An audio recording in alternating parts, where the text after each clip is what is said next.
Part 2. The River of Stories. Chapter 3.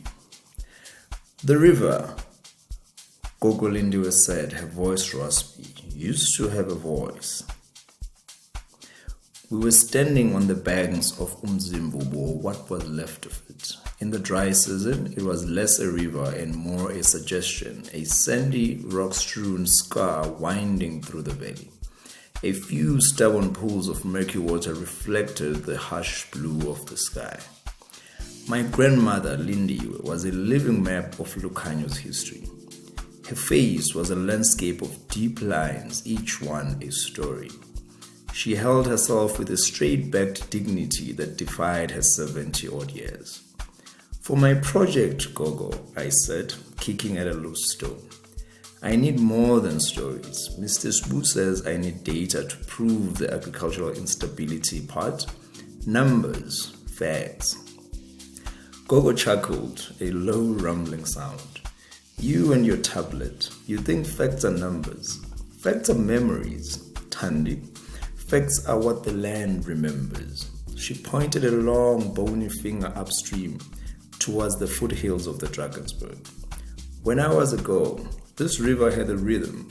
In the summer, the rains would come to the mountains and the Umzimvubu would swell. It would be a giant, a roaring brown beast. As she spoke, I could almost see it. My imagination, fueled by years of her stories, painted a picture over the dry riverbed. I saw a powerful churning river, wide and deep, carrying logs and debris on its current.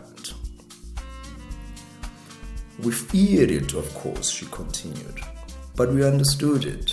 It was a flood, yes, but it was a gift. It would spill over its banks and lay a blanket of rich, dark silt across our fields. She gestured to the flat land bordering the river. The floodplain, that was our world. The silt made the mealies grow taller than a man. The river gave. The picture in my mind shifted. I saw the villagers, decades ago, planting crops in the dark, fertile soil. A land of opportunity. But it could also take, she murmured, her eyes distant.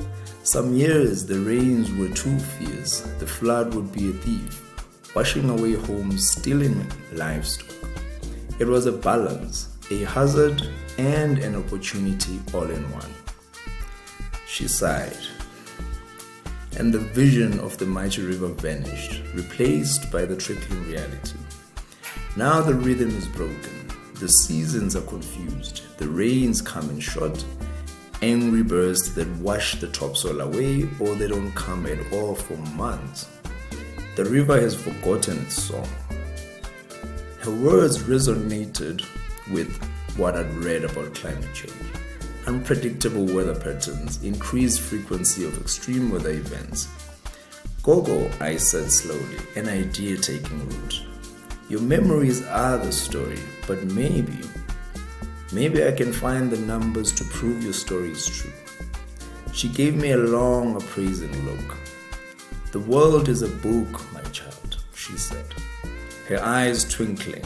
You are finally learning to read it. The end of chapter 3.